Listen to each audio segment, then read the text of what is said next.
30 years of the best sports talk in Middle Tennessee, featuring Tennessee Radio Hall of Famer George Plaster, Tennessee Sports Hall of Fame coach Watson Brown, and young guns Billy Derrick. And now, here's your host, George Plaster.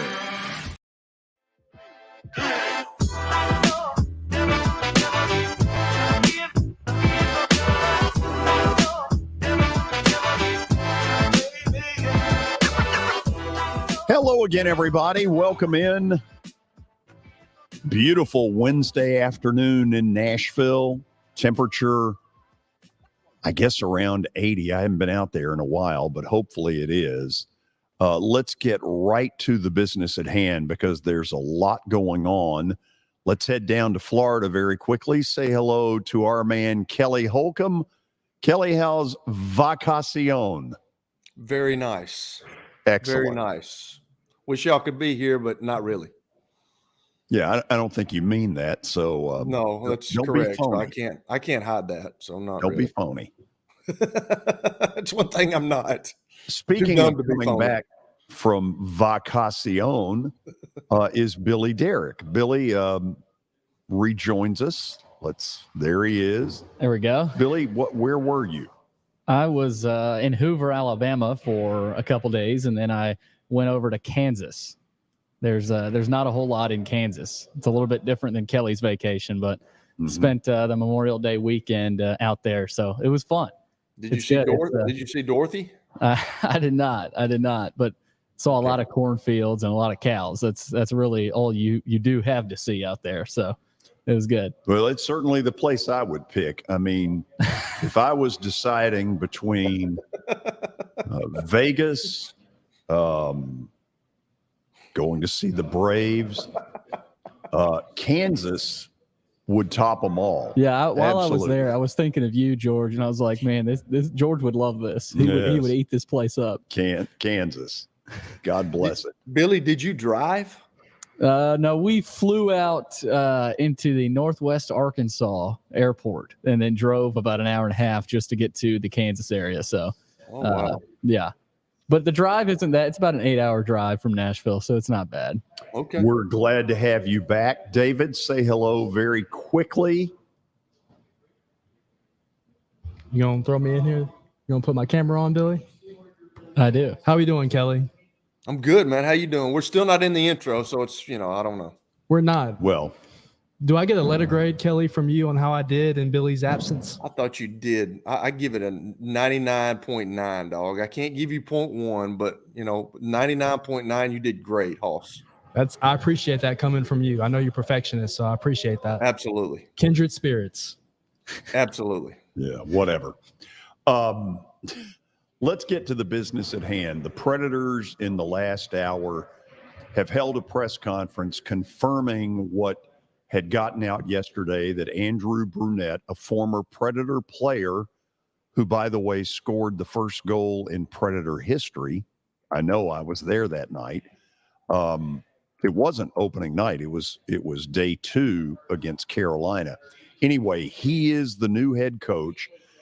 The GM, the incoming general manager, Barry Trotz, said that he narrowed it down to 3 possibilities: Andrew Brunette, Carl Taylor, who is the head coach of the Milwaukee Admirals, who have done incredible work up there, and a third candidate that he did not reveal. He said that he informed John Hines early on that if he found the perfect candidate, that there was a chance Hines and his staff would not be back. And so, Kelly, that's where I'm going to start a little bit. We're going to let people hear some of the press conference after the break. In one way, I feel sorry for John Hines because he really was given very little rope when he got here. The fans, I would say a majority of the fans, really disliked him virtually the day he got here. And I felt bad about that part. That part was not his fault. On the other hand, I don't know that he did anything. And I hear he's a good guy. I don't know him, but I hear he's a good guy. But on John Hines' end, 3 years in, I don't think he did a whole lot to try to change the fan base's feeling. This is a community that the ability to, glad hand, to shake hands, kiss babies, so to speak, is important. And I don't think he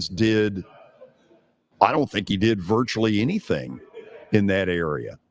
I felt an excitement level to Andrew Brunette in the press conference that I never felt from John Hines. Now, to Hines's defense, if he were looking into this camera, he might say, I was coaching a halfway house.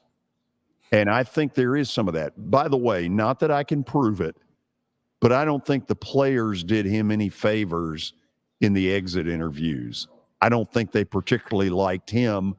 I think he really struggled with two players that I don't think he ever was able to get through to. And I think all of you know exactly where I'm going with that. Matt Duchene, badly overpaid. Ryan Johansson at this point, badly overpaid.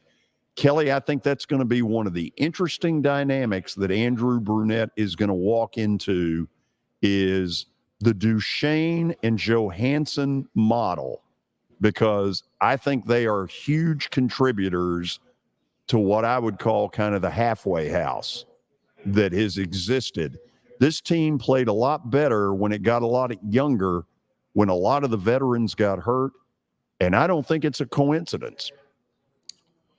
Yeah, I think you're right. I kind of said it yesterday. That's why you see such a glaring piece from the beginning of the season to the end of the season. A lot of those older guys got hurt, and if you don't communicate well with your players, if they don't respect you and they're older guys, then that's kind of what happens. They kind of give up on you. And it was fortunate for the fans. You hate it for those players that got hurt, but then these young guys get to come in and they're trying to make an impression on the coach, and they're trying to make a name for themselves. So I think that's why you saw the disparity between, the first of the season to the last of the season. So I think that, I don't know the guy. I'm just now getting used to all this, with the Predators. I don't know the guy, but I know this, that when you're a head coach, that's just, it may not be written in your contract, but you have got to be willing to get out the community. And if you don't, it's only going to hurt you, because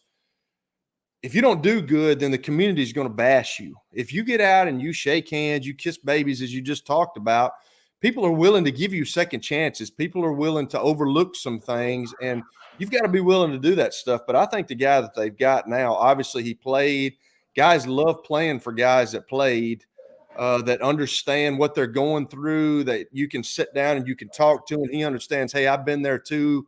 I can relate as a player, now as your coach. So you look at what he did with the Florida Panthers, coming in as an interim guy, getting him to the second round. I mean, he won a bunch of games. I'm surprised nobody hadn't snatched him up before now, but it's obviously that's who Barry Trotz had singled in on, and that's who he wanted. And I think it's a huge lift for the city of Nashville and Predators. Here's just my suspicion, and again, I have no way of proving this. My gut feeling is that Barry Trotz will do everything in his power to get rid of Matt Duchene. That said, they're paying him an amount of money that no team with half a brain is going to be willing to fully pick up. So it will be some sort of a philosophical decision inside the organization, or just simply Barry Trotz. Am I willing to pay part of what it would take to get rid of Matt Duchene? Now, Ryan Johansson, I think, is a little bit different story. I would say there's a better chance, partly because of the injury that he suffered, that he's here at the beginning. If both of them are here, I think it's going to be very important that Andrew Brunette lets those two know who daddy is, because this constant stuff where Hines was having to motivate Matt Duchene, and it would work for 3 or 4 games, and then Duchene would go back into being Duchene. Because let me say this, I have never seen in the history of the Predators a player that got booed the way Matt Duchene did at the end of an Arizona home game, either in late January or early February. The fan base isn't stupid. They saw some of that lack of effort, and they booed the crap out of him.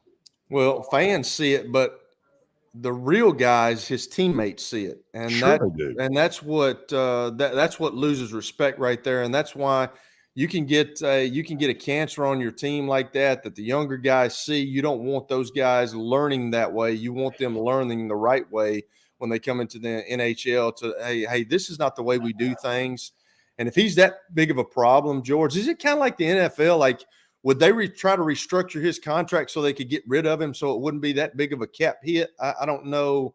Is that how all that works in hockey as well as pro football? Kelly, I don't think it's that simple. I think basically they're stuck with the deal. And in fairness to David Poyle, when he probably overpaid for Duchene, right? They had just gotten rid of PK Subban, and Duchene came in here. And I think the book around the league is that they know some of this.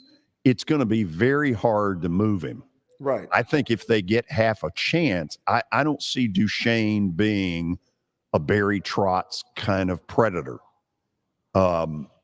I'll be very interested. They had a game early in 2023, sometime in late January or early February, where they went to St. Louis and got ripped.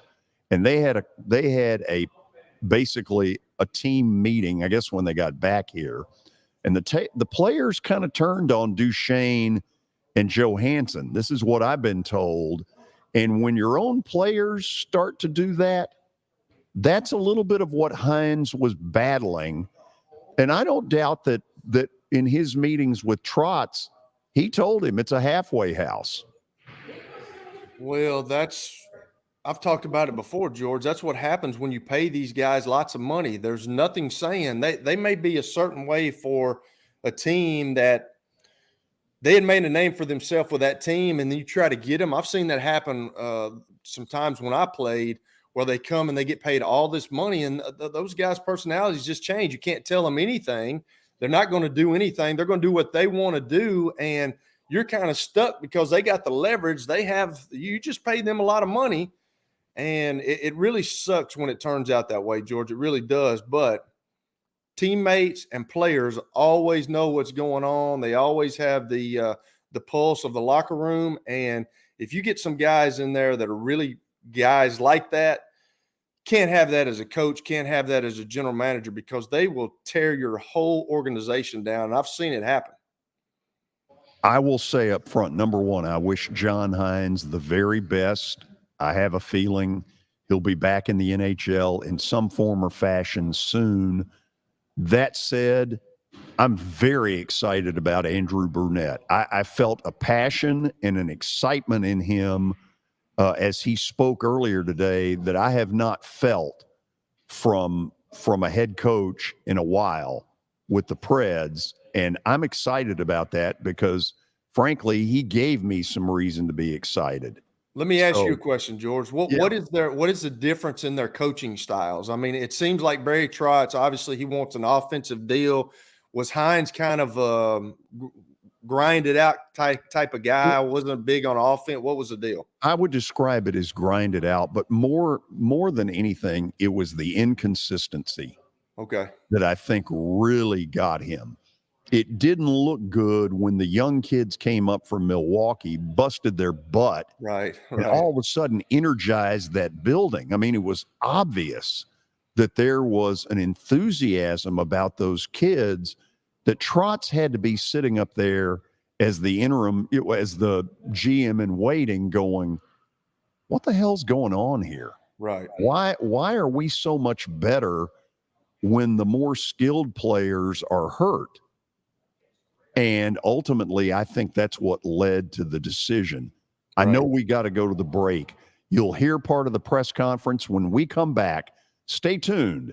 We are broadcasting from the Fordyce Center in Bellevue. How am I going to get to work? My car's totaled. Skylar, our team is making a call right now. We'll get you a rental car. Don't worry. That's a relief. Call us 24/7. We're here. We're going to help.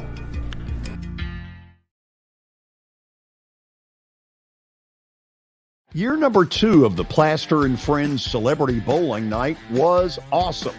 And the reason is really simple. I chose Strike and Spare, and they were amazing. They have great food, great bowling, and a staff that is truly ready to go the extra mile to help you.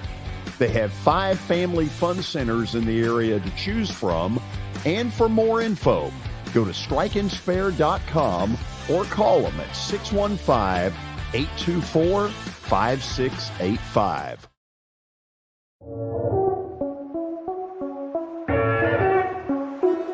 Now that the weather has gotten considerably warmer, there's not a better place to spend a morning or an afternoon than Riverside Golf Links.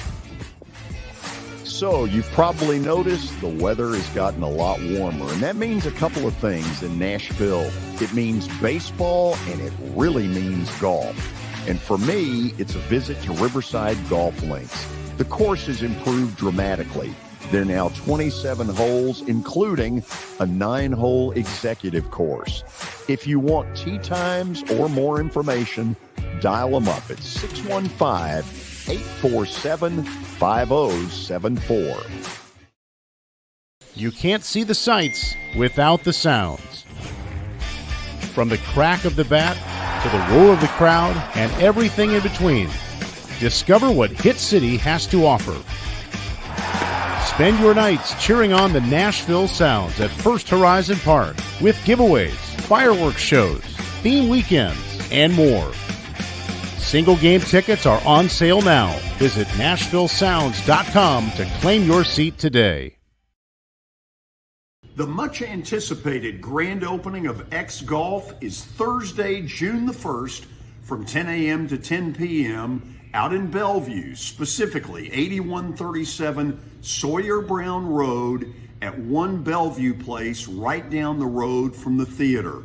Now, we'd love to have you join us. Our show will be here live from 2 to 4 p.m. with the ribbon cutting ceremony at 5 p.m. Come on out. Would love to meet you and compare crummy golf games.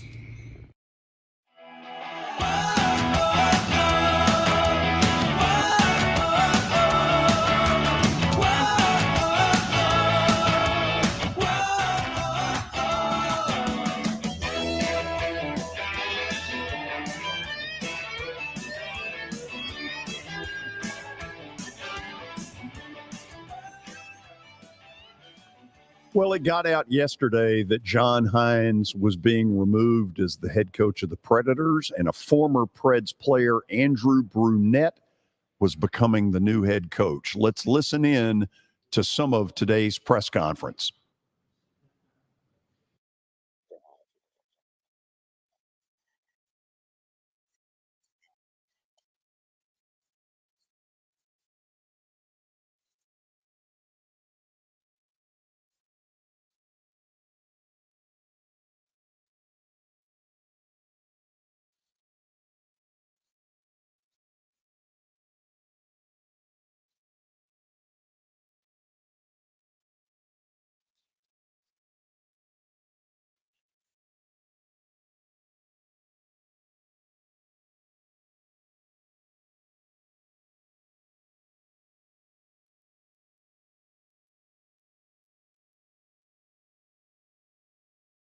On the other end of the puck, and he knows that. That's been the Predator way.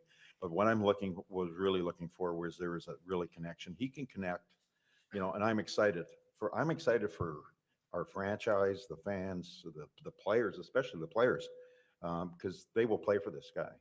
He's a fabulous human. He knows the game. He's got 1,100 games. He's got the cachet.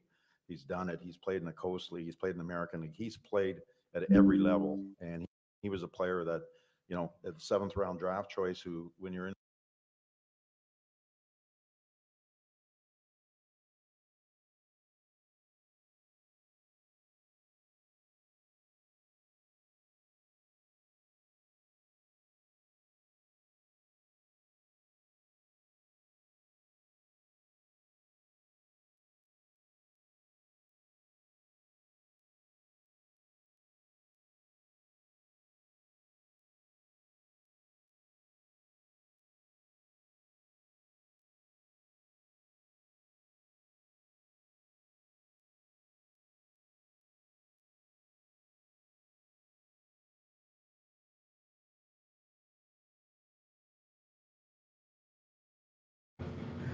Okay, I'm told that we're having some issues with, I guess, the video part of what went on. So there may not be a lot that you could tell out of the press conference. Kelly, I'll just sort of kind of rehash for a second what I liked. You could feel an energy in Andrew Brunette at the very beginning, an excitement level, a passion that I really liked that I don't think's been there for a while. Well, I mean, it's a new job. Everybody has energy going in with a new job. Dominic Foxworthy said it the other day on ESPN, talking about how Aaron Rodgers, he's playing the role right now. He's being sure. He's Cut his playing the hair, role. looks He's normal. He's being there at OTAs. He's working out with the guys. He didn't do that much in Green Bay. Of course, he'd been there forever, but you know, he said, I'm going to do everything that somebody that's just paying me a bunch of money wants to do until I get into the organization for about 6 months and then see how it goes. And then I'll start cutting corners. I don't think everybody does that. And I'm sure that a head coach can't do that, but everybody's energized. I'm just happy that he's a former player, understands the game, and he's obviously a really good coach who took a team that had a coach fired. He's on an interim basis. He turned that thing around, and he went to the playoffs with them, got them to the second round with the Florida Panthers. So I don't know. He seems to me like younger guy. He's my age. I think he's 49. Is he not? He's 49 years old, I believe.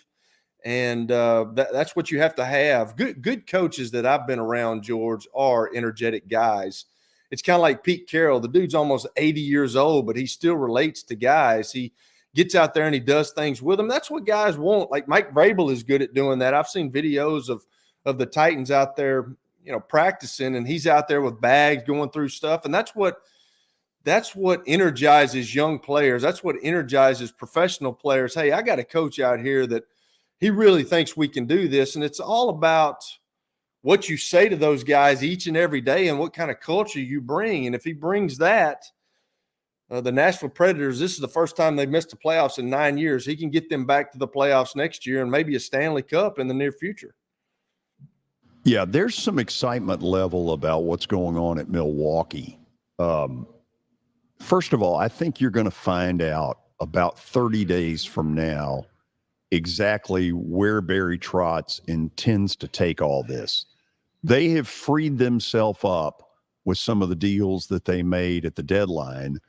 They've got a way better cap situation than they did going into it because they got rid of 4 veterans, who ended up on other teams, some of whom made really good contributions to some playoff teams. But for the Predators' point of view, they've got some money now freed up to go after some free agents.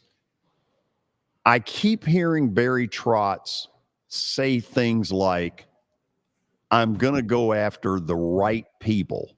I'm going to go after the right fit. Now, I'm not trying to put words in his mouth, but when I hear that, to me, that's the anti-Matt Duchene. Matt Duchene has been, and apparently David Poyle has admitted privately to some people that this guy has been a big disappointment. Right. Because he just has not been what I would pigeonhole a Nashville Predator to be. And, Trotz keeps using that thing about the right kind of player. the right kind of person. And I'll be very interested to see if it starts to get out around July 1st in free agency time that he's shopping Matt Duchene around.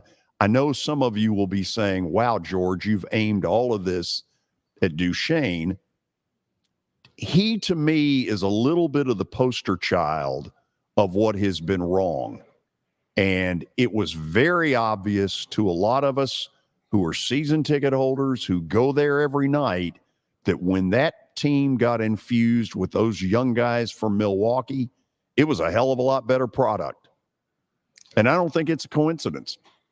Yeah, I think David and Billy needs to get Matt Duchene on here, like we need to get Kyrie Irving on here, and we need to interview him and see what he says about all this. I don't, it's really funny to hear you say, because we all got strong opinions about it, but it's just amazing to see, and people that haven't been in the locker rooms, and you've been around this sports your whole life, George, you understand this. Like if you get a guy like that, or the Johansson guy that you're talking about, it only takes one. If you got two of them on the team like that, they can tear the whole thing down.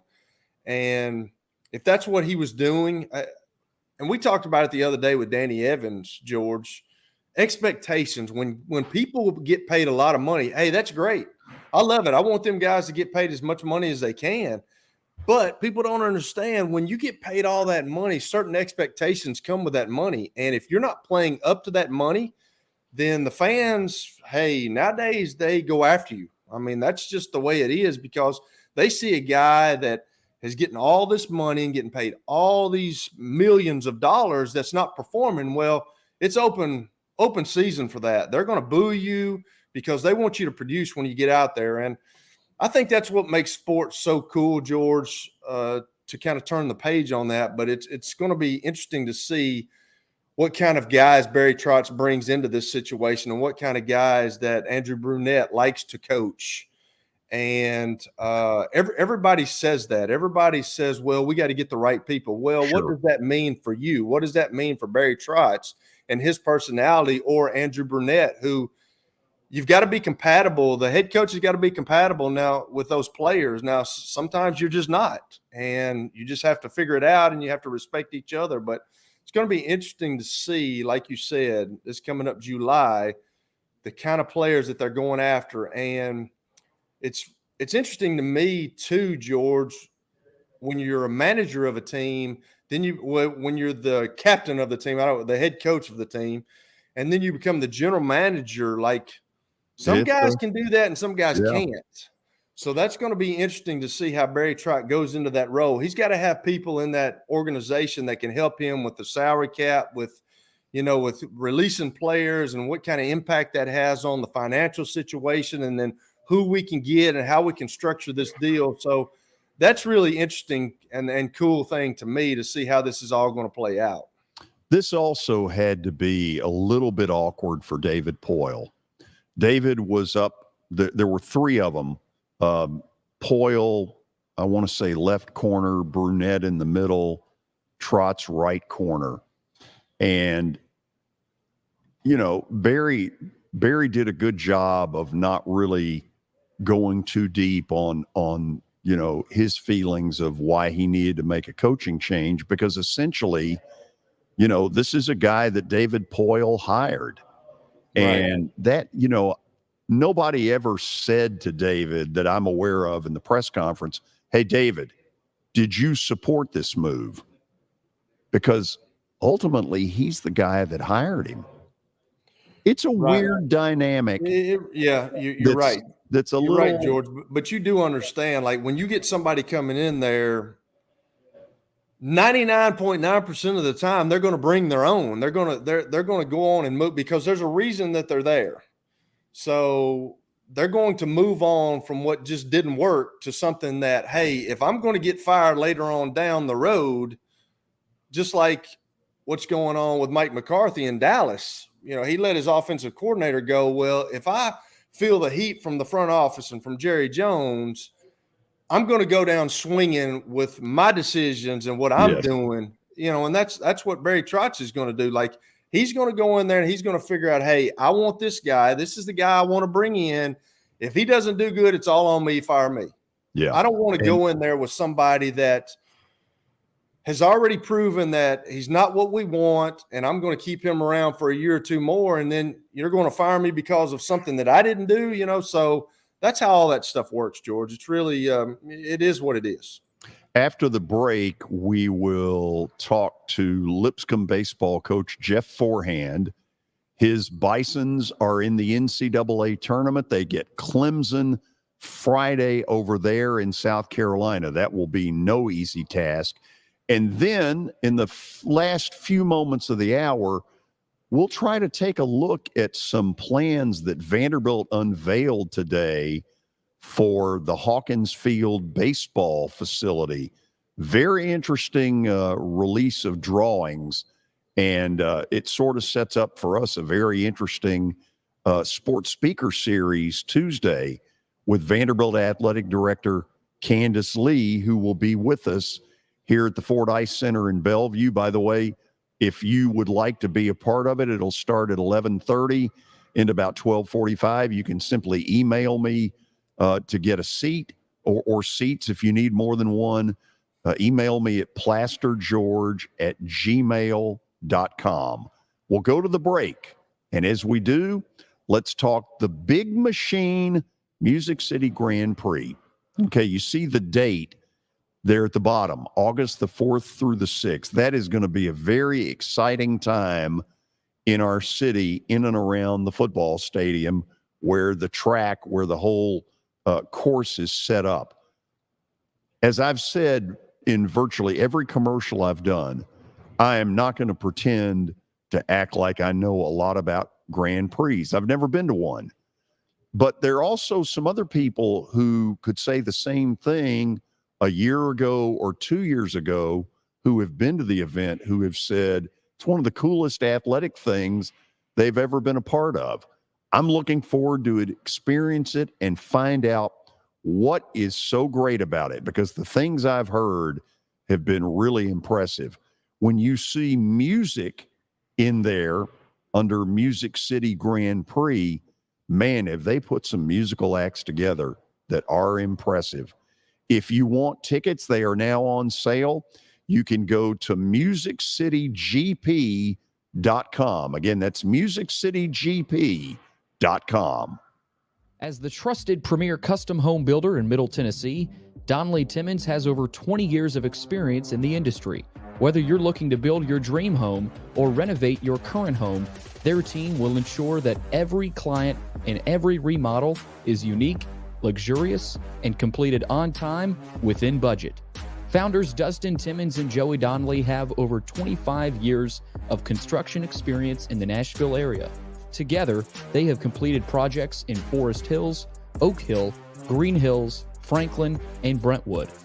Dustin and Joey believe that communication is the most important aspect of all construction projects. Therefore, they personally manage each project themselves and are involved in job site activities on a daily basis.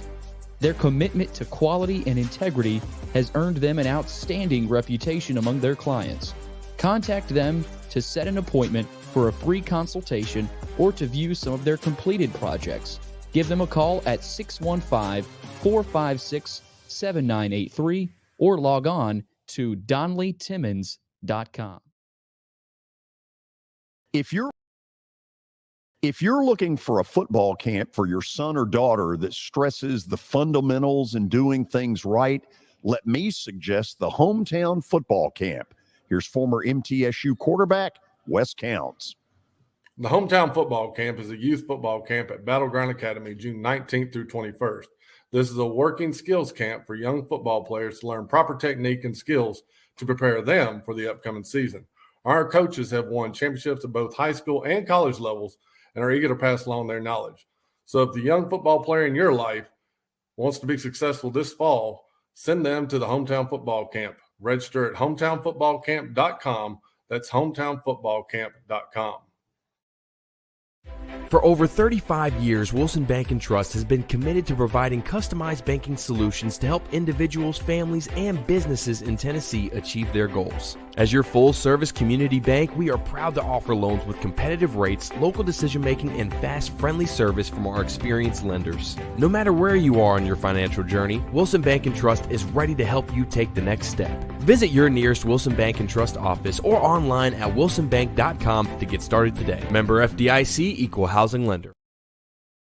Family owned and operated for more than 2 decades, Alaco Fine Wood Floors is Nashville and Middle Tennessee's choice for premium quality hardwood floors. Since 1995, Jimmy Alaco and his army of employees have embodied the approach of taking pride in one's craft and providing superior customer service, growing from a one-man shop to a team of 23 professionals who share the founder's passion for quality craftsmanship and customer satisfaction. If you are interested in contacting them, you can find their headquarters at 2505 Winford Avenue in Berry Hill, or give them a call at 615-356-0303. Again, that's 615-356-0303, or log on to alacofinewoodfloors.com. Alaco Fine Wood Floors, serving Middle Tennessee's hardwood flooring needs since 1995. At Baird, we have a different slant on global financial advice. That global capabilities mean nothing without personal attention. We have investor relationships in 35 countries and market expertise in over 40 industry verticals, all to help make the most important investment connections of all, yours. Global financial advice with a client-first approach. It's the shape of things to come. Discover the Baird difference at bairdifference.com.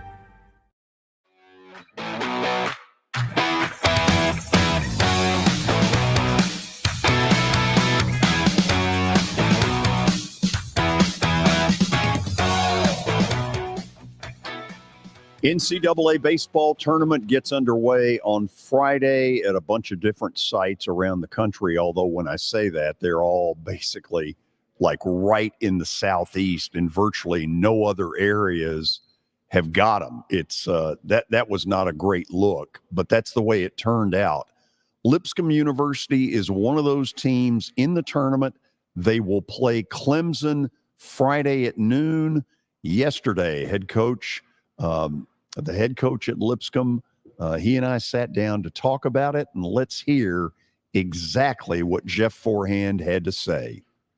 Well, congratulations on getting into the NCAA tournament. Kind of tell me, is there a better feeling than what went on Monday, where you see your name come up, you've got fans of the program, that kind of thing? To me, that would be one of the coolest parts of it. It is definitely, and George, I appreciate you guys having me on, but it is a different emotion. It's just, everything that goes into this, and in the mid-major program, we all are fighting for that RPI, to have that opportunity, to have an at-large bid, but so difficult. So you come down, everything's fighting for that one, that championship, and when you get it, it is a different emotion, and something that is it's so unique, and don't think I'd trade it for anything in the world. But when you see your name called up on the screen for the selection show, really, really a cool deal. So everybody over here is definitely excited. My gut feeling, and I think a lot of folks thought you would end up in Vanderbilt's regional. Were you surprised that didn't happen? Yeah, I thought so. 9 times out of 10, that's what you think. If somebody else that's close around here, usually gets into their regional for sure. But we all were anticipating, going to Vandy, but a definite change of reactions when we saw our name pop up at Clemson. Yeah, well, I had that same reaction as I was watching it. So I know it's early, but kind of tell me what you know about a Clemson program that in the college baseball world is pretty iconic. It's one of those 8 or 10 that you always bring up. Absolutely. And where they are now, with Eric over there, used to be over with Corbs at Vandy, and known him for a long time. We played we played his Michigan teams even over here at home, a couple of times, early when they were trying to get out of the cold up in Michigan. So, what he's been able to do over there and get that program back to, just what you described, the national prominence. They are, they are one of, 7 or 8 or 10, schools that are, when you think of college baseball, you think of them, and, they got a beautiful place to play. They got a fantastic team, as we've been digging into them a little bit, but, not anything that's unusual when you see your name called and you have the opportunity to play against a national seed. That you're going to be in for a uphill climb. So we know what we're in for, but definitely excited about the opportunity. Okay, speaking of uphill climb, tell me what last weekend was like, because it's not like you rattled off wins at the beginning. You had to kind of come from behind. I know the tournament format, we voted to do it a kind of a non-traditional way to try to help some of the teams that may have an RPI that was, would be considered as an at-large bid, for whatever reason, our teams at the top of the league, the RPI fell a little bit shorter of what we would need to get in. But we set that up where the top 4 teams are in the same pool, and you play 3 games against what, our thinking is you're playing 3 games against a higher RPI, and then whoever wins the pool, 3 of the 4 teams come out of the one pool, and then 1 team comes out of the other pool to play in the semifinals. So it came down to 1 game, and, we got beat those first 2 games by 1 run, played pretty good. Just, the teams in our league are all good as well. But then, it was a in or out game. But when we played Jacksonville in the 3rd game, we held on to that with a 1-run lead, a 1-1 victory. And then, had the opportunity to play Liberty in the semis, and then got that one, and then Gulf Coast in the final. And Gulf Coast is a fabulous team. Boy, let me tell you, they can really hit. And, they're just a really, really good team, and proud of our guys because we played an outstanding game.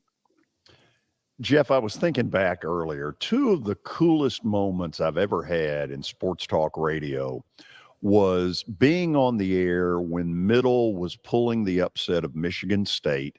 That was very cool. And then your deal when you beat Georgia down in Athens. And if you remember, you were nice enough to come on the air at the spur of the moment. Here's what I want to know. So you're a program that has been able to pull this, been able to beat one of the big boys. What of that can you share with your team, and can that be of any real help? I think just not only, back in what was that, 2008, when all that happened, with being on the air with you, but I think our schedule this year has really been one where we tried to set it up because of how our conference was based. We set it up to try to help our RPI get down and, get down into a spot where we could do it. So, we opened up with 3 games at home against Notre Dame, and then we go 3 games at Auburn, 3 games at Mississippi State, and then Louisville, Arkansas, Vandy, and Tennessee, Georgia Tech, on Tuesday. So we've put ourselves in a spot to play the Power Fives and to play the big boys, and anytime you play a game, anything can happen. But when we set that up, we set it up with the intentions to help our RPI, and then at the one point we lost some of those games, and by 1 run, we're playing really close, but the close doesn't help you much with the RPI, but playing those games, it didn't put our RPI in a spot where we could be in a spot where we could get in that large bid. But what it did do, I think it helped us, in our league, and it helped us recognize that, we can play at that level. Talk to me about your pitching plans, because there's a piece of this where you have to say, hey, it's not just about Friday, even though, boy, it'd sure be nice if you pulled the victory Friday, but you've got to sit there and think about 3 deep, 4 deep. If you're fortunate, maybe 5 deep. Talk to me about how you plan that. Well, I think we're approaching it like it's a regular 3-game series. We obviously have our three-man starting rotation set up every series, and we kind of have our bullpen set to what we want to try to do. If X happens, or if Y happens, or if Z happens, we have our bullpen set up. But you're right. You play. My dad told me a long time ago, you put your best guy out there at the beginning, and then you go from there. But I still think that holds true. But also you've got to be deep enough to where you got to be able to compete in the first game, but you also got to be able to compete in the third and fourth game if you're fortunate enough to get there. So, I think our plan is set up just similar to what we'd set it up to on a 3-game series, because if you win 3, you're in good shape. But we know how difficult of a task that's going to be. But we have it set up that way to where we'll use our bullpen similar to how we would use it on the weekend, and we've got our starter set up. Our third starter most likely will be ready for the bullpen, and then we may have to piece together game 3 if we're fortunate to get there. But we'll go with Logan Van Treek to start the first game, and Braden Tucker will start the second game. So it looked like down at the tournament that you got some power sources in this, and boy, that's a great luxury when you get it. Talk to me about a couple of players that you hope have that surge this weekend. Well, the first 5 hitters in our lineup had a really good conference tournament. I should say, for sure the last game. But we Alex Vergara, he hit 3 homers in the championship game. Austin Kelly, hit a homer in the tournament. Will Hoyt hit a homer. Mason Lundgren hit a homer. Ketchup hit a homer.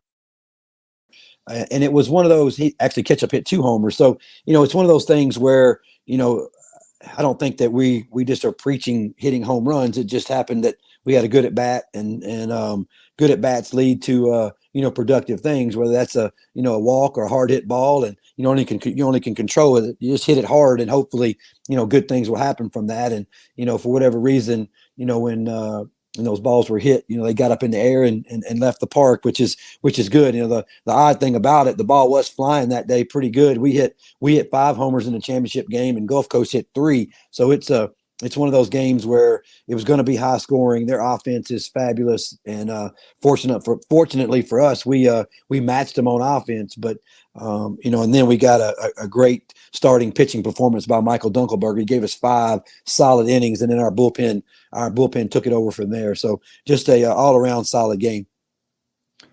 Okay, maybe the last thing I'm going to ask you here. It came up in the selection show yesterday near the end, the whole RPI thing and how hard this is for mid-majors. Is there a better solution than what is being used right now? I don't know if there is or not. It's complicated on how it works out, and we all know the parameters of how it's set up. But you look at your strength of schedule plays into it, and then your conference as well, and you can't control your conference. You have to play those games just like everybody in the SEC plays high RPI games every weekend, because everybody in the SEC's got a great RPI. But some of us mid majors don't have that luxury to be able to play those games all year long that have that RPI. One of my assistants was talking about it the other day, and he had heard that maybe a scenario would be you could drop your lowest RPI games, but I think that's just going to mean a shift for the bigger schools to but I think it would help them as well if they kind of slip up against one mid-major. It's still going to help their RPI as well. But there's got to be some kind of measuring stick with that, and something to help the committee be able to make those selections. And it goes from your wins to your opponent's wins to your opponent's wins, and who's winning and who's playing good. And you just want to play good teams all year long, and it puts you in a good spot. Or the easiest thing is just win every game, because winning is the number one criteria in the formula. So whether you're winning against good teams or you're winning against teams that are down in the RPI, you still got to win the game. So I think that I don't know if there's any real solution to it other than you got to play teams that are doing well in their league and winning games themselves to be able to help boost your RPI. And even when you get beat by teams like Auburn, we play them 3 times and get beat by Mississippi State, it still helps your RPI, even though if those teams have success, you're still going to, and if you luck one out and get one against somebody, then that helps your RPI, greatly when they continue to win.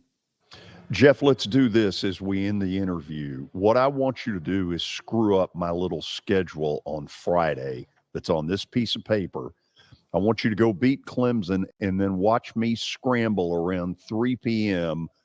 with either you or Brian Ryman trying to get y'all on to tell us about a great win. Well, I would want nothing more than that. You call me. I may have my phone in my back pocket after that. So I'll look forward to talking to you again if that does happen. But like I said, we got a tall task, but excited about the opportunity and can't wait to get down there.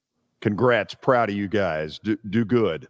Plaz, I appreciate you, man, and everything you do for all of us. Thank you, my friend. What really, Kelly, was weird, I remember the moment when his Lipscomb team beat Georgia in Athens. Georgia was the host of the regional. Yeah. And we were scrambling around during a commercial break trying to work it out to get him on.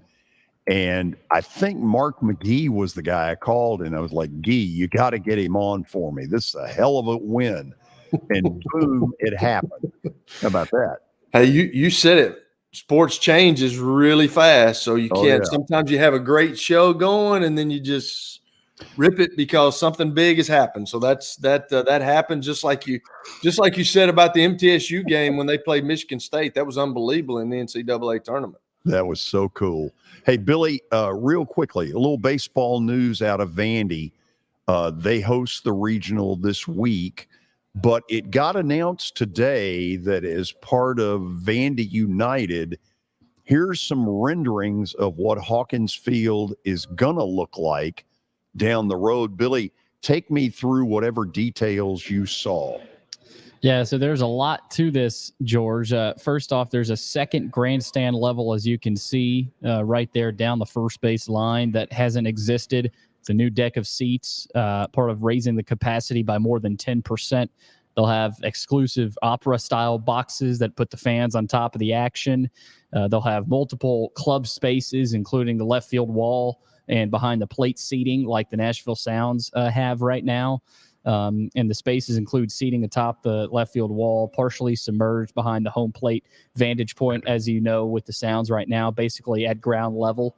Multiple private suite opportunities. It's a 360-degree stadium experience now. So if you're sitting in the infield, you can walk out to the outfield and get a drink or popcorn or whatever, and just sort of walk around as if it's sort of a minor league park. There's a new Hawkins Field entry area, a whole new entry gates and everything. And as you can see, they're covering up the stadium there with whatever that is, Vanderbilt, the font there, and some graphics, I would guess. And I mean, this is going to be a whole new experience and a home run deck over the left field monster right now, which looks incredible. So credit again to everyone involved. Candace Lee, who ironically enough is coming on with us next week, but it just perfect timing. I mean, I don't think it was a coincidence they announced it the regional week, a few days before they play Friday. So pretty cool stuff there with those pictures. So it raises capacity to what? By more than 10%. I haven't seen an actual number. I would guess so into that 4,000 range. A little over 4,000, probably 4,200, maybe somewhere around there. It's at 3,700 now. One of the problems, they're kind of landlocked there. Yeah, they're clearing out a lot of land over there, and they're doing what they can right now. I mean, both end zones in the football stadium are gone, so they're doing everything they can to eliminate some of the buildings that have been there, putting in a new power plant, and so yeah, they're doing their best to try to make as much space as they can. Show that home run deck again.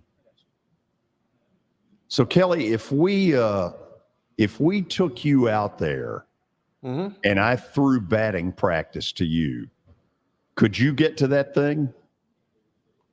Are you serious right now, George? I would probably rip both of my shoulders out swinging a bat, dude. I'm not doing that anymore. Well, I'm not asking you to do it. I'm saying no. That's a no. Okay. That's a no. Wow. Now, and my ego mind of mine, my egotistical mind of mine, yes, I'll say I would hit it out there, but no, I would not. Okay. I grew up playing baseball, and I've told you and Danny Evans this. I love playing baseball. That's what I really wanted to play, but yeah, now my shoulders are too messed up. I couldn't do it. You got a little testy, Billy. Did you notice that? Yeah, a little defensive there. Yeah, I'm a little testy with Billy right now because I wanted to hear the interview of the Nashville Predators. Like, what are we doing, George? When are you going to dock his pay for this Hold on a second. In fairness to him, this was sort of out of his control. How? Well, because I guess without going too far, it was not up where we could just easily pull it and play it. We had to go to YouTube and the loading, it was not loading well. And now we've got Kelly freezing George, over. Let's figure it out, okay? Well, I'll say this. Maybe you should come out to the show one day at Ford Ice Center in Bellevue. By the way, from Murfreesboro, you probably would get on the interstate. I don't know if you know where Bellevue is, but maybe you should come out here one day and just stand next to him and help him.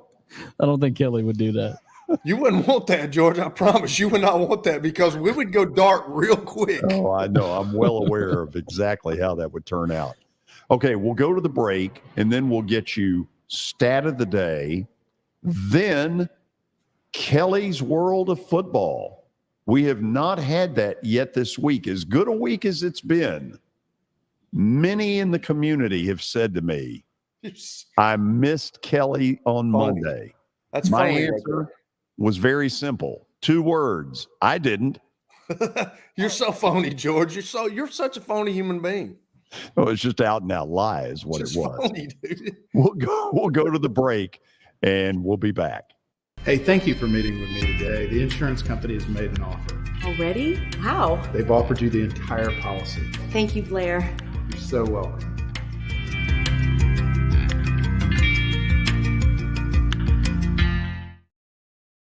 Forget the fact that Sir Speedy Music City is owned by my BGA classmate James Warren. Their work stands on its own merit. James and his staff do incredible work, as evidenced by the huge banners at the Plaster and Friends Celebrity Bowling Night. If you're looking for quality to help your marketing and business communications, and you want it at a reasonable price, these are your folks. Call them at 615-832-9511 or go to print at sirspeedymusiccity.com. And be sure to tell them Plaz sent you. This is my buddy and former Nashville Sounds PA announcer Eric Berner. I always laughed in the old days at Greer Stadium when I would walk in, Eric would immediately play my favorite song, Van Halen's Jump. But then I learned he actually has a real job with Rockcastle Wealth Advisors. Yeah, George, that's what I do. I help people in the pursuit of making their money live as long as they do. Everybody's situation is different, so I use a customized and individualized, personalized approach to the person I'm working with. Old 401ks, retirement planning, insurance planning, inheritance planning. Those are things that people like to get some more information about. One of the things I find is people don't even know where to start, and that's where you come in. Yeah, so I can usually help people with an initial phone call or meeting that is a no charge and no obligation. And I'll bet you have a phone number and a website. I do, George. They can call me at 615-235-1058 or rockcastlewealth.com or Eric at rockcastlewealth.com. Hello, this is Celeste Middleton, a State Farm agent in Murfreesboro, Tennessee. I want to help my neighbors and local businesses be proactive and assess their risk before something unexpected happens. We want you to have a thorough understanding of your coverages to have the best protection when you need it. We can create a personal price plan for you. Our team has over 70 years of experience helping people in Middle Tennessee. We have an awesome team with integrity and provide honest and prompt communication, and we love what we do and genuinely care about everyone we work with at our office. Give us a call at 615-895-2700. Send us a message at celestemiddleton.com or walk in at our office at 803 North Thompson Lane in Murfreesboro. We would love to earn your business. Welcome to John English Antique Sports and Cards, located at 204 East Depot Street in beautiful downtown Shelbyville, Tennessee. Their phone number is area code 931-492-4304. John, obviously, I've been blown away by what I've seen at your place. I've now been there 3 times. But for the person who's never been, what should they expect? Well, we have a 3,000 square foot store, George. Half of it is vintage cards in all sports, and then half of the store is, a lot of people call it the museum, where there's a lot of early equipment and just the history of sports in general: baseball, football, basketball, golf, tennis, and other items. When somebody comes in there that you know is a big sports fan, what is their normal reaction? Well, I think that they're pleasantly surprised, and of course, being in Shelbyville, Tennessee, which is a small town that you would never expect a shop like we have to be in. So they're kind of, I don't want to say blown away, but as I said, pleasantly surprised.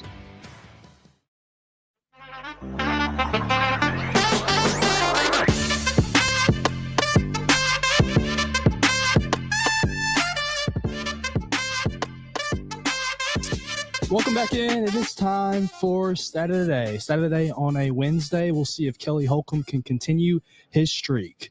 Presented to you by John English Antique Sports and Cards, located in Shelbyville, Tennessee. 204 East Depot Street is where you can find them. They're open during the week, Tuesday through Friday from noon to 5, and on Saturdays from 10 a.m. to 5 p.m. So give them a call at 931-492-4304. To the diamond we go.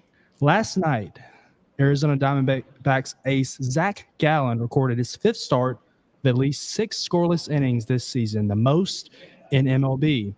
Gallen is the first pitcher with 5 such outings before June since 2018. Can you name the last pitcher to have at least 5 starts of 6 scoreless innings before June 1st? And your hint, it was in 2018. All right, George, let's go. I don't think there's a human being that could answer this.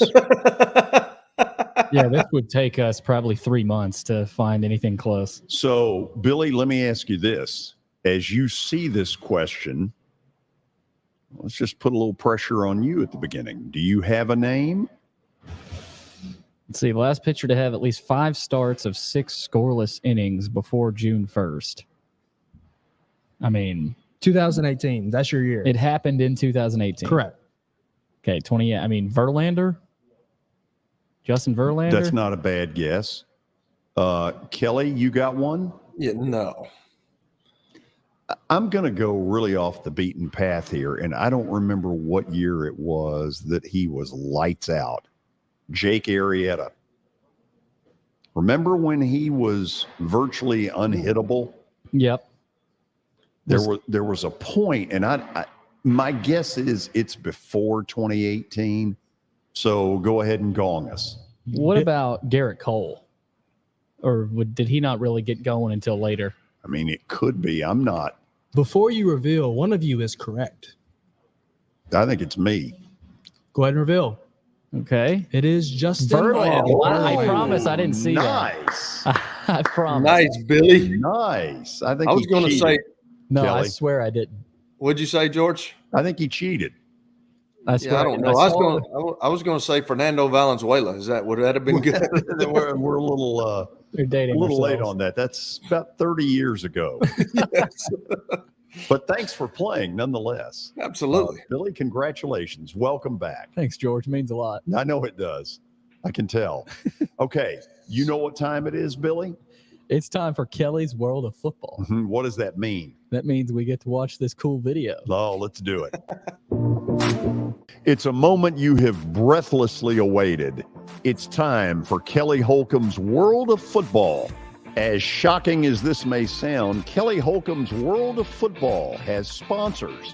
It's brought to you in part by Baird Financial with Yaz Hassan, and Justin Oldham, and by State Farm Insurance, located in Murfreesboro, through agent Celeste Middleton.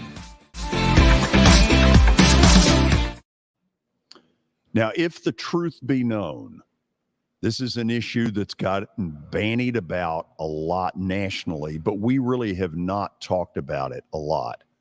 A really talented wide receiver, DeAndre Hopkins, is now out there on the market, and whoever gets him is getting a hell of a football player. And the truth of it is, Kelly, with A.J. Brown gone, not that it's going to happen because it's not, but man, he'd look good in the Titan uniform. I think so too, George. That's the first thing I thought of. But do they have the money to get him? I just don't like. I was sitting here The answer is thinking, no. Probably not. So I was sitting here thinking last night, like, if you really look on the history of the Tennessee Titans, like, I was looking up something today, because I knew we were going to talk about this, but like some of the top 5 receivers that people have ranked over time, like you don't even know who they really are. Like they've never had like a DeAndre Hopkins, which it kind of amazed me a couple of weeks ago when we talked about OBJ going to the Baltimore Ravens. The Baltimore Ravens have never had a Pro Bowl wide receiver. You got the Derek Masons of the world that's from Tennessee that went to Baltimore. You got the Kenny Britt, like Drew Bennett, those guys, but I don't know. I don't know. It looks like I can remember when Steve McNair came into the league, George, and it was Steve McNair and it was Eddie George. And Steve McNair had guys around him. He had Frank Wycheck, obviously, as tight end, which I always love tight ends. I think tight ends are a huge mismatch if you can get a good one, as you see with Travis Kelce in Kansas City. You saw with Gronk when he was in New England. But like on the outside, I know he had Derek. I know he's had Kevin Dyson. But like he's never really had a DeAndre Hopkins. He's never really had a Jerry Rice type guy that's come into the Tennessee Titans organization.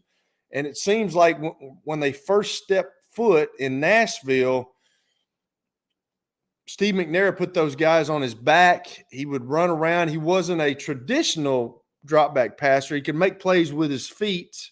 He could sit in the pocket. He was a big guy. But he never really had the guys outside to work with. He just made things happen, and they handed the ball off to Eddie George. So I was thinking to myself, George, and you might think this as well, like if you're a huge free agent wide receiver, would you come to the Titans even if they offered you a bunch of money? Because they've never seemed like they've had one. I wouldn't. Kelly, if you look back, first of all, Terry McCormick and I laugh about this. It's the curse of Yancey Thigpen. Yeah. Yancey Thigpen had been a Pittsburgh Steeler. Right. He was a pretty darn good receiver, came here, and they got virtually nothing. By the time they got Randy Moss for that year, or as some people said, Randy Moss had nothing left. Right. And so that one didn't go well. You can argue, I think, 2 players. I think you can argue that for longevity and consistency, it's Derek Mason. Yeah. For explosive, for the time he was here, you can argue A.J. Brown. Absolutely. Who they never should have gotten rid of.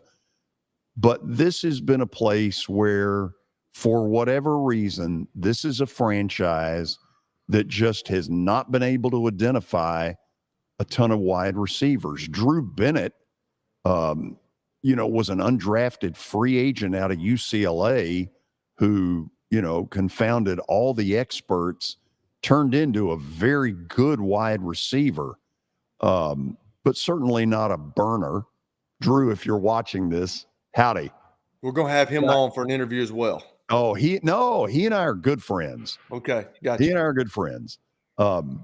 He had a brother, Richie, who came to town one time, and I guess Drew had told Richie that that I was a big Braves fan, and Richie was a big Oakland A's fan. First time I met Richie, I mean, no hello, nothing. Braves suck. and I looked at Richie and I was like, go back to California. Good for We him. we don't need this. So it's a franchise that has really struggled at this position. And I don't know why. I don't even have a good theory. Sometimes I've wondered if they don't put an emphasis over a 30-year period on that position that other franchises do. I'm kind of throwing up my hands going, I don't know. I don't know why. I am too, George. It was really ironic. Seriously, I was sitting there thinking last night because we had talked about this. Like when you're top 5 guys, and there's no, it's hard to play football in the National Football League. And I'm not trying to down anybody. You can down me if you want to. I mean, I played 13 years. But like Derek Mason, I understand you got Drew Bennett, Nate Washington, Kenny Britt, Kendall Wright is what somebody had as the top 5 guys for the Tennessee Titans over the years that they've been in Nashville. And then obviously with honorable mention, we know Kevin. Kevin's a great guy, Kevin Dyson, Justin Gage, and Brandon Jones. But like, I just don't understand it. The league has changed so much, George, that it's a passing league now. You look, everybody wonders how Kansas City does it every year, but it wouldn't surprise me if DeAndre Hopkins goes to Kansas City. Like I'm going to Kansas City or I'm going to Buffalo or I'm going to Cincinnati. Because I know that they've got guys that are behind center that's going to get me the ball, and I've got a chance to win a Super Bowl. I literally got a chance to win a Super Bowl with all 3 of those teams. Now, DeAndre Hopkins would be a great add for the Tennessee Titans, but like if you look at it, they probably don't have any money, and he doesn't think that they could get him the ball, and he doesn't think that they have a real opportunity to win a Super Bowl. So Kelly, that's I think probably some what of he's. Tell me if you buy this. This is a league now with big chunk plays. Yes. And look, I'm not totally dissing this because Vrabel got them with this strategy to an AFC title game. Correct. But the Titans are a play it 10 yards at a time kind of franchise. You would buy that. Woody Hayes, man, 3 yards in a cloud of dust. So, this is the way Vrabel wants to play. And, he's probably going with the philosophy you just put out there a little while ago. I'm going to do it my way until they get rid of me. And yeah, I think they need to learn how to open it, how to get chunk plays. I mean, right now they'd be better off running the wishbone. They don't have any receivers. George, if you're going to play that way, you've got to have like a top 5 defense. Right. It just doesn't mix. Like they haven't been very good on defense at all, and that's what Vrabel came to Nashville. He's a defensive guy. He was a defensive end. He went and got the passer. I was watching the Super Bowl yesterday with him playing in it, and there was a time they got beat by the Giants with Eli Manning, but that's what his experience is. It's on the defensive side of the ball, and they just the last couple of years they can't defend the pass, George, and they drafted all offensive guys this past year, which they got to start somewhere with Rand Carthon. I understand that they got to start somewhere. They got the kid from UT Martin, but like if you're a receiver, like what intrigues you to come to Tennessee? If you look through the annals of history, there's nothing that wants to bring a guy here. Now everybody talks about, well, if you pay him a bunch of money, well, yeah, but they've never had a guy in that spot. So I would love for them to get DeAndre Hopkins, but in all reality, he has 0% shot of coming to the Titans because they're not going to pay him, and they're not going anywhere this year. We don't think so. It's going to be a huge coaching job. It's hard to project them. Really, their best bet is if the division sucks, which it might. If Jacksonville doesn't do well. So let's go back to what you were saying. Let's show the picture of Kansas City for a second. What I remember around the AFC title game, Kelly, was that they got a bunch of people hurt. And for the first time in that title game, they were having to play at the wide receiver position with a few pieces missing, which is part of the reason I think they are going to aggressively go after DeAndre Hopkins. Oh, there's no question. I mean, that's going to be the spot that he's more than likely going to land. I can't say that for sure.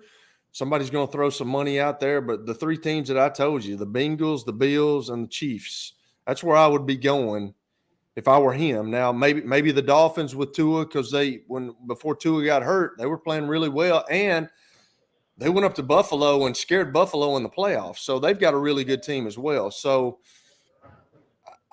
I don't know, but you're absolutely right, George. But with all that being said, the Kansas City Chiefs got Travis Kelce. And Travis Kelce is unguardable as a tight end. I've never seen anything like that before in my life. Crazy. It's crazy. Like, he's not a blocker. He will throw his body in there and block a little bit, but like, you can put two guys on the guy, and on third down, I don't give a flip. Patrick Mahomes is throwing the ball to Travis Kelce, and the dude's going to be open, and he's the biggest yak guy as a tight end that you can have, yards after catch. He's going to make things happen for those guys. And Patrick Mahomes to Travis Kelce is where all that starts. And then the Tyreek Hills and the other guys that are outside for those guys, the Juju Smith-Schuster, who's gone somewhere else now. But those guys are kind of afterthoughts behind Travis Kelce, but they still got guys outside. And when all those guys got hurt last year, Travis Kelce didn't. So it really didn't matter.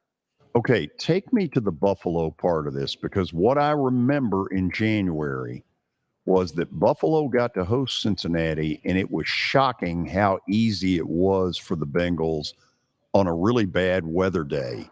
And I came away going, okay, I thought Buffalo was X, but when I watched the game, it was X minus something.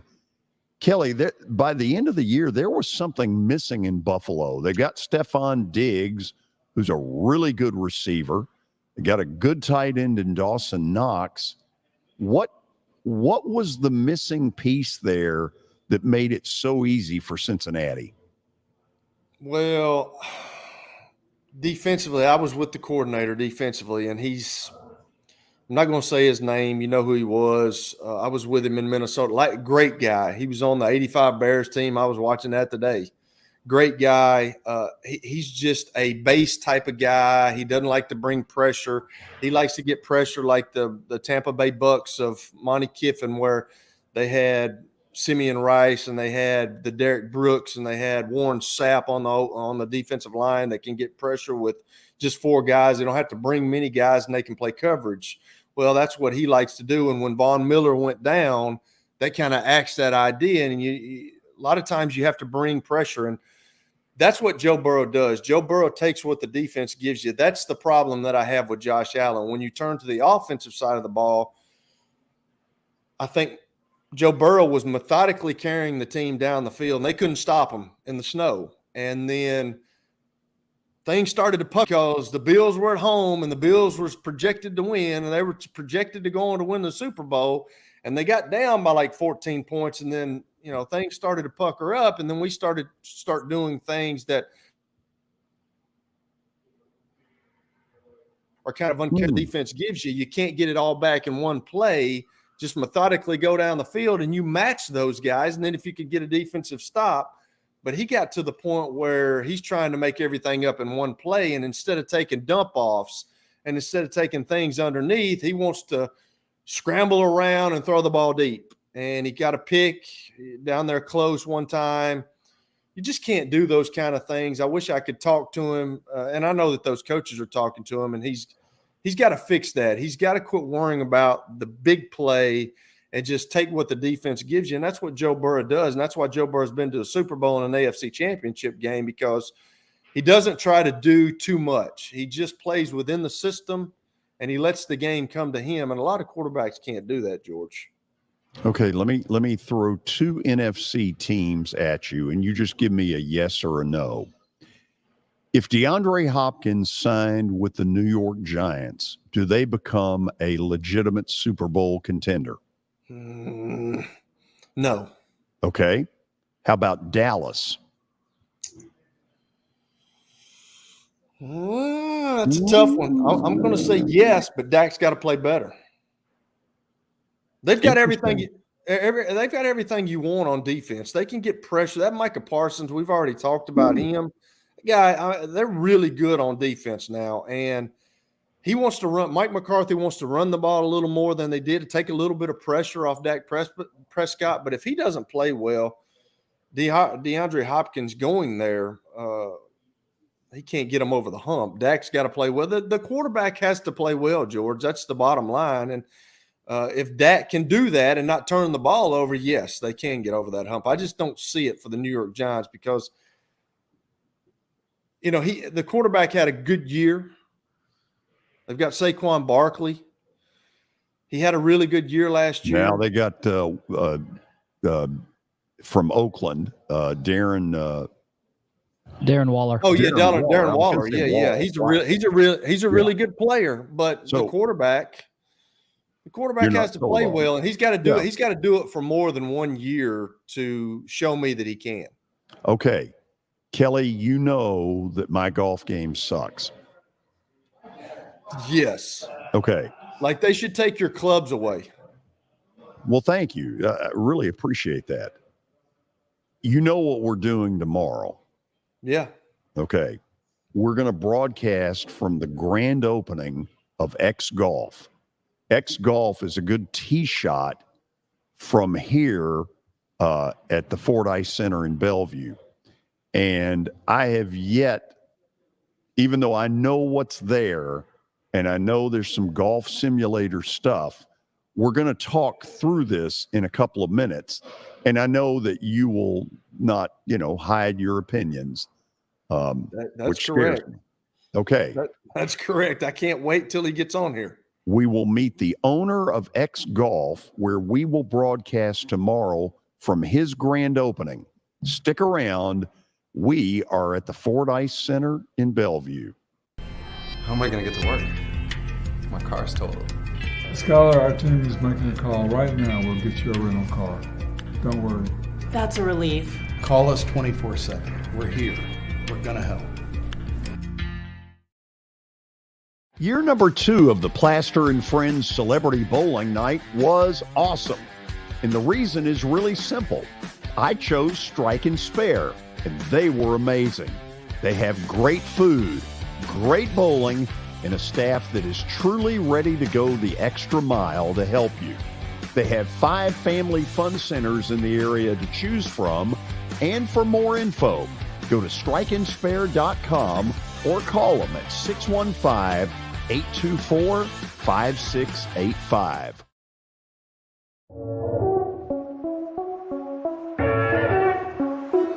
Now that the weather has gotten considerably warmer, there's not a better place to spend a morning or an afternoon than Riverside Golf Lanes. So you've probably noticed the weather has gotten a lot warmer, and that means a couple of things in Nashville. It means baseball, and it really means golf. And for me, it's a visit to Riverside Golf Links. The course has improved dramatically. There are now 27 holes, including a 9-hole executive course. If you want tee times or more information, dial them up at 615-847-5074. You can't see the sights without the sounds. From the crack of the bat to the roar of the crowd and everything in between, discover what Hit City has to offer. Spend your nights cheering on the Nashville Sounds at First Horizon Park with giveaways, fireworks shows, theme weekends, and more. Single game tickets are on sale now. Visit NashvilleSounds.com to claim your seat today. The much anticipated grand opening of X Golf is Thursday, June the 1st from 10 a.m. to 10 p.m. out in Bellevue, specifically 8137 Sawyer Brown Road at 1 Bellevue Place right down the road from the theater.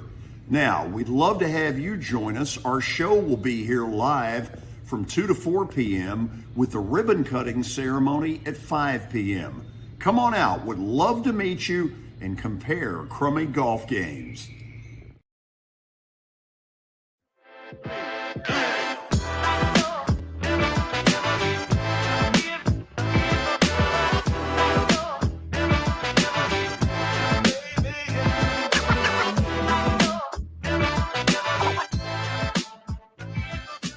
You know, years ago, my second dad, if you will, C.M. Newton, used a word I cannot use on the air to describe my golf game. He said he is the most golfer I've ever seen.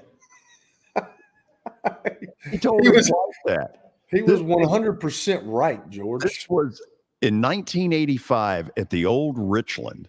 Coach Newton and I got to be friends playing tennis, and I think he thought that the level of athleticism that I had in tennis, I was a pretty good tennis player, would, you know, it was natural that I'd be the same way at golf. And I tried over the phone to say, look, I don't think this is a good idea. Oh, it'll be fine. But then by the time we turned to the back nine, he ran into his wife and unloaded this little phrase. And so years later, I called him and I told him it had scarred me for life. And anyway, tomorrow's going to be fun. We're going to broadcast from the grand opening of X Golf. And you say, what is X Golf? Where we brought the owner, Jason LaFerny, here to our broadcast site. Jason, get close to that microphone. Yes, sir. Yeah, pull that thing closer and tell people exactly what X Golf is all about. Sure, of course, George. First of all, thanks for having me. It's really cool that we're neighbors now, right? You haven't been here too long, and I'm opening my doors. And I'm a halfway decent tee shot away from you, but Kelly's going to chime in that it'll take a tee shot, a 9-iron, and then knock the hell out of a putter. But it's cool sharing a parking lot. Yeah, with you, absolutely. So we can be good neighbors to one another. So to answer your question, X Golf it's really the next generation of indoor golf is what we are. We have 6 state-of-the-art simulators. What we've done is we've reinvented the entire player experience by creating the world's most advanced and accurate indoor golf simulators in the world, and certainly on the market today. What you can do in these simulators is you can do a lot of things, but they're really set up. You can come in no matter what your skill level is. You can come in and play the world's most famous courses. We have pretty much any course you could name outside of maybe a nice one down in Augusta. Yeah, we don't have that one. If you've seen the commercial, you'll notice a couple of golf courses, simulated golf courses in the background. Right. So, okay, I've got some issues golf-wise. My buddy Jeff Francoeur described it, Kelly, as he told me to go home after he saw me play. He goes, you've got a loop-de-loo at the top. And he said, it's Jim Furyk. And Furyk obviously has lived to tell about it. I have not.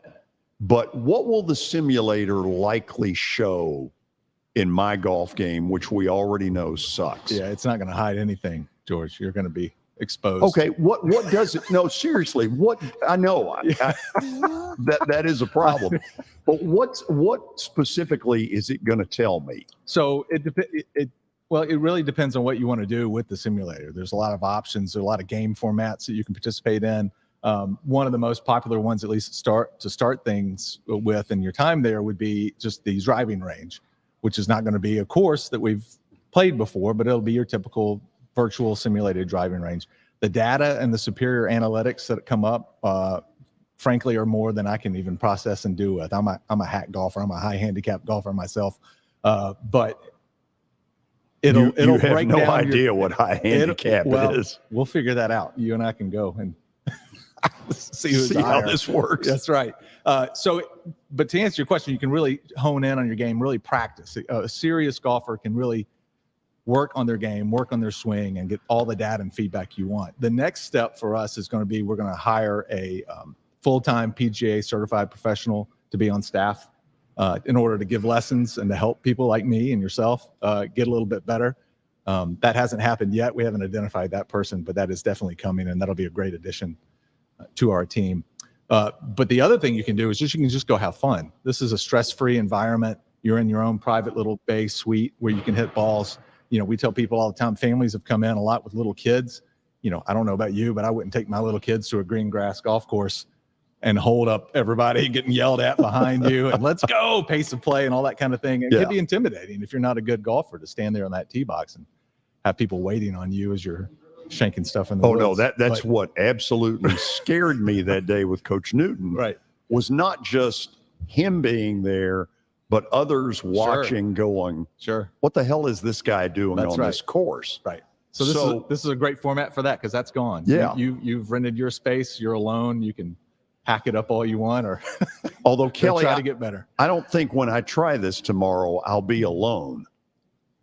And I just want to tell him that the best thing that he could do for you is when you came in there looking for some clubs or maybe getting fitted for some clubs or getting some lessons, that if he was very truthful and he wanted to be honest with you, he should take the clubs away from you and never let you swing them again. Nobel Peace Prize. That's what he should do. Now he's going to try to sell you on, some clubs, and he's going to try to get you to come back. And I certainly appreciate him coming on the show and him being a sponsor of our show to help us out quite a bit because we need it. But if he was an honest guy, he would take the clubs from you and say, don't ever do it again. Don't ever come back. That's a level of service we don't offer. I'm sorry. You draw the line somewhere. Okay, and we'll draw what we ought to do is X Kelly the hell out of the picture. But Jason, what all will go on tomorrow with the grand opening? So it's going to be a full day. We're going to hold the actual grand opening all day from 10 until 10 at night, 10 in the morning until 10 at night. There'll be one of our 6 bays will be set aside and specified for a long drive competition. We welcome anybody who shows up to come sign up, take part in the long drive competition. The winner will get some free bay time. The other bay is going to, right opposite of that, is going to be set up for a closest to the pin competition. So anyone can come up and we'll see if maybe somebody will knock one in the hole for some prizes. And we're also going to give a general prize away. We've had a lot of response from the community. A lot of people have RSVP'd. Over 200 people have already RSVP'd to come tomorrow. Well, it's beautiful, but I think that building only holds maybe 70. So it's a good problem to have. We're gonna see. I hope we don't make some people mad on our first day, but that's a good problem to have. Oh, right? That's wonderful. And we're going to hold a raffle for those people who have already RSVP'd as well. Kelly, you know what else is going to get given away tomorrow? What's that? 2 Plaster bobblehead dolls. Oh yeah, I forgot about that. Yeah. That's why we got 200 people sign up, I'm sure. Do you think a person could win that and say, screw this, I don't need this thing?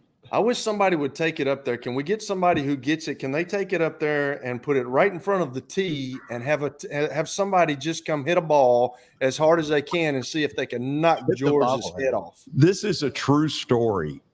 Jeff Fisher gave me a lot of crap about the bobblehead. And so in training camp, shortly after that, Jonathan Hutton, we taped the bobblehead to his microphone. And so when he would talk, he was talking right into the bobblehead with the microphone right behind it. Hilarious. And it really hacked me off. Jeff saw it, knew it, but would not give me the satisfaction of laughing. And so when he walked by later, I said, I don't even want to talk to you. You know, I tried my best to kind of crack him up in the press conference. It didn't work, but we'll give away a couple of those tomorrow. So Jason, tell people where you are. And obviously it's in the beautiful new mall area right down the road from the theater. Yes, we're maybe a pitching wedge away from the entrance to the AMC Theater there, the One Bellevue place. We're right across the parking lot from this beautiful facility, the Ford Ice Center. You can't miss us. We have a lot of good neighbors, good restaurants and bars around us. I'm really pleased with that area and how it's developed. The feedback from the community, George, has been fantastic. Just emails we've received, people walking by, sticking their head in the door saying, we can't wait, welcome to the neighborhood. And we're very excited. We're very excited. We feel like, I'm going to ramble here for a second. I feel like we're really hitting and serving an underserved community here in West Nashville and the Bellevue area, all of Nashville, really. I think greater metropolitan area could easily absorb 3 or 4 more green grass golf courses and stay full and stay busy. It's a great golf town and it's grown in popularity. And I think particularly here on the west side of town, there's, you've got Harpeth Hills public course. Everything else is pretty much private country clubs. So I think we've hit something. I hope we're on to something that a lot of people are going to respond. I absolutely think you are. Excited about tomorrow. Looking forward to it. I'm going to stick around for the grand opening. By the way, Kelly is a snob and won't even drive to Nashville. Of course, he's in Florida, but even if he was in Murfreesboro, way too big a snob to. Hey, I got a couple of questions though, serious questions. Okay, let's hear it. So, let me ask you this: I've got a buddy in Murfreesboro that owns a shop. He opened a shop. Are you guys having memberships? Thank you for asking that. Yes, we will have memberships. It's not membership only. There are some other simulators in town that are membership only. This is not. This is open to the public. Think about booking a lane at a bowling alley. It's kind of right. So if I wanted to come in and get one of your lanes, how much does it cost? So to finish the membership question though, if I can, we are offering memberships. Those would really only be an advantage to someone who thinks they're going to come a lot. If you're going to average more than maybe 2 hours a month, that membership will pay for itself in no time at all. I'll give you discounts on your bay time. Our rates are by the hour. The prices are not set per head. Okay. So if you're in there by yourself, you're paying that hourly rate. If you're in there with 4 buddies, you're dividing it 4 ways, and it becomes really economical. There are 3 different price points. Weekdays before 5 o'clock, it's $45 an hour. After 5 o'clock on weekdays, it's $50 an hour, and on the weekends, it's $60. Gotcha. Do you have a putting simulator? Man, did you prep, Kelly? I mean, this is awesome. I didn't look. Wait. He's a good golfer. He's a really good golfer. So he knows a lot more of the stuff to ask probably than I do. Now, that said, don't pump them up. Oh, good Lord, no. No, we don't need that. Well, and Jason, we were talking about it earlier. A lot of the places don't have the capabilities that you guys have with the putting, right? That's right. And that's what I was going to tell Kelly. We do have putting. That's one of the things that kind of differentiates our technology. You can really work on your short game here. There is putting. George saw a little bit of it last week, I think, when he came in. It's superior, and so you can play the full 18, so to speak. Right. So when you get this new PGA guy in there, are you guys going to fit people for clubs? That is a possibility. Yes, we have a national. X Golf is a franchise. We have over 66 stores, I think, in the United States. Right. I think the goal is to have over 100 by the end of the year, and that's going to be hit. We have a national account with TaylorMade, so we will have the opportunity to do some fittings and regripping and things like that. But that would be the next step after we get a pro in-house. So I got you. So it would just be with TaylorMade. So if I want to come in and I'm looking to buy some clubs, could I get some Callaway clubs, or you guys just strictly TaylorMade stuff? To be determined. Okay, got you. All right, I'll stop asking questions. You're getting in the weeds now. Stay tuned. That's a little inside baseball. Kelly, when they have to go TBD because of you. Jason, all I can tell you is we're excited about tomorrow in the grand opening. Here's the even better news. He won't be there. Well, I see that Billy's here today. Is this? Well, it was nice of Billy to. Right? Is this his day of the week? Billy's been doing his own thing. I see where Jason's coming from. Oh, I love it. Well, I just, I see what I see. I'll give you the dollar later. I'll have another day tomorrow. Hey, stick around. Right. You can watch the Plaster bet of the day, which right now needs a little help. Just like his golf game. No, not Billy. Be very careful. We're back after this. Don't know if Billy will be with us, but I will be. Forget the fact that Sir Speedy Music City is owned by my BGA classmate James Warren. Their work stands on its own merit. James and his staff do incredible work, as evidenced by the huge banners at the Plaster and Friends Celebrity Bowling Night.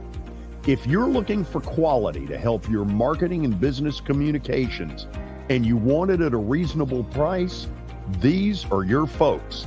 Call them at 615-832-9511 or go to print at sirspeedymusiccity.com. And be sure to tell them Plaz sent you. Welcome to John English Antique Sports and Cards, located at 204 East Depot Street in beautiful downtown Shelbyville, Tennessee. Their phone number is area code 931-492-4304. John, obviously, I've been blown away by what I've seen at your place. I've now been there 3 times. But for the person who's never been, what should they expect? Well, we have a 3,000 square foot store, George. Half of it is vintage cards in all sports, and then half of the store is, a lot of people call it the museum, where there's a lot of early equipment and just the history of sports in general: baseball, football, basketball, golf, tennis, and other items. When somebody comes in there that you know is a big sports fan, what is their normal reaction? Well, I think that they're pleasantly surprised, and of course, being in Shelbyville, Tennessee, which is a small town that you would never expect a shop like we have to be in. So they're kind of, I don't want to say blown away, but as I said, pleasantly surprised. As the trusted premier custom home builder in Middle Tennessee, Donnelly Timmons has over 20 years of experience in the industry. Whether you're looking to build your dream home or renovate your current home, their team will ensure that every client and every remodel is unique, luxurious, and completed on time within budget. Founders Dustin Timmons and Joey Donnelly have over 25 years of construction experience in the Nashville area. Together, they have completed projects in Forest Hills, Oak Hill, Green Hills, Franklin, and Brentwood. Dustin and Joey believe that communication is the most important aspect of all construction projects. Therefore, they personally manage each project themselves and are involved in job site activities on a daily basis. Their commitment to quality and integrity has earned them an outstanding reputation among their clients. Contact them to set an appointment for a free consultation or to view some of their completed projects. Give them a call at 615-456-7983 or log on to DonnellyTimmons.com. You know, starting to save for your future doesn't have to be difficult. Let Wilson Bank and Trust help tone up your financial goals this year. Our certificates of deposits or CDs can help your money work harder with our competitive rates, earning you more than ever before. WBT checking options allow you to earn rewards you can really use, like a high interest rate or cash back on check card purchases when you meet some e-banking qualifications. Visit your closest Wilson Bank and Trust office or online at wilsonbank.com to get started today. Member FDIC. Family owned and operated for more than 2 decades, Alaco Fine Wood Floors is Nashville and Middle Tennessee's choice for premium quality hardwood floors. Since 1995, Jimmy Alaco and his army of employees have embodied the approach of taking pride in one's craft and providing superior customer service, growing from a one-man shop to a team of 23 professionals who share the founder's passion for quality craftsmanship and customer satisfaction. If you are interested in contacting them, you can find their headquarters at 2505 Winford Avenue in Berry Hill, or give them a call at 615-356-0303. Again, that's 615-356-0303, or log on to alacofinewoodfloors.com. Alaco Fine Wood Floors, serving Middle Tennessee's hardwood flooring needs since 1995. At Baird, we have a different slant on global financial advice. That global capabilities mean nothing without personal attention. We have investor relationships in 35 countries and market expertise in over 40 industry verticals, all to help make the most important investment connections of all, yours.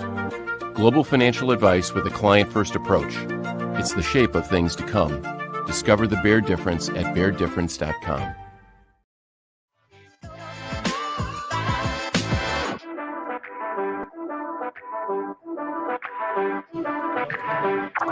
Final segment on a Wednesday. It's now time for Plaster's Bet of the Day, brought to you by Bart Durham Injury Law. Give them a call at 615-242-9000. Again, that's 615-242-9000, or log on to bartdurham.com. All right, let's check out what happened last night. The Braves lost to the Oakland A's. God. Who would have ever thought? Gracious. Yeah, awful. And George has been ripping the Oakland A's organization and franchise to shreds for a month now. That's my favorite part about it. Well, So in other words, you're really not a baseball fan. I'm just not as diehard of a baseball fan before the All-Star break as you are. Okay. Well, it's a 162 game season. It's That's not what an I'm trying to 81. say. Well, whatever. It's not the end all be all. Whatever. I can't go with that. Have I taken on? Here comes David trying to stick up for his Braves. Have I taken on some water in the last couple of weeks? I'd say I so. have. I heard Billy over here trying to rip the Braves. How dare he? Yeah. I can't believe you employ this guy. Let's face it. Y'all should be ripping the Braves. They just lost to the A's. Baseball's a weird can't- sport. That's baseball, man. Baseball's a weird sport. It is a weird sport. But this year is different with the A's. Well, This is one of the historically bad teams. this is of biblical proportions. I mean, by the way, the Braves are leading 2-0. If you're watching us live, 3-0 fourth now. inning, 3-0. Yeah. Okay. So I'm trying to find something that'll win tonight. I don't need to fall any farther behind. And I am going with something that involves the Braves. I'm taking Toronto tonight as a very heavy favorite at home against Milwaukee. And you say, why? Well, former Brave Julio Teheran will be the starting pitcher tonight for Milwaukee. When did he last pitch? Well, he made his major league debut like 5 days ago at home against San Fran, and surprisingly got out of it unscathed. But a lot of the same issues showed up, that a fastball that in his prime was more in the 95 was down to about 90. It was one thing at home. He got away with some atom balls that were hit right at people. This Toronto bunch, they're going to drill him. Yeah, it's different when you face the Giants compared to the Blue Jays, who have Bo Bichette, they've got Vladdy some- Jr., George Springer, Matt got a Chapman. lineup. Pray for the Brewers tonight. Really? What? Go Brewers, baby. Excuse me? I said go Brewers. No. Go Toronto so I can get back in the winning ways. Billy, I don't George? like your attitude. You need to clean it up. Kelly, I never expected any better out of you, so I'm not as bothered as I should be. Correct. Yeah. I've been trashy forever, so it is what it is. Pass on this message to your wife. There is a spot in heaven for her. That's what everybody says to her when they meet her. So I'm like, why do you think what am I doing wrong here? Yeah. So tomorrow we'll broadcast live from X Golf, 8137 Sawyer Brown Road, just down the road from us, right next door to the theater. That's an easy way to find it. Grand opening is tomorrow from 10 a.m. to 10 p.m. with sort of a ribbon cutting at 5 o'clock. I'll be there. We're going to give away a couple of Plaster bobblehead dolls, unique, priceless heirlooms. They are heirlooms. That's my story. You're sticking to it. Darn right I am. Okay. Billy, behave. See you tomorrow. See you tomorrow, George. Kelly, just behave. I just want to know who made those bobblehead dolls for you. No, it was not. It was a Nashville Sounds promotion. It was a promotion. Oh, it certainly was. Oh, wow. Dude. I autographed probably 500 of those suckers that night. It was incredibly fun. How many of those do you think are at the BFI dump in Murfreesboro now? I think quite a few. In fact, I would say a majority of them. And I would think whoever the two people are that win them tomorrow, they'll be in a dump by Friday. By tomorrow night. Could be. See be. you tomorrow. See ya. Billy, see you tomorrow if you're lucky. See you, George.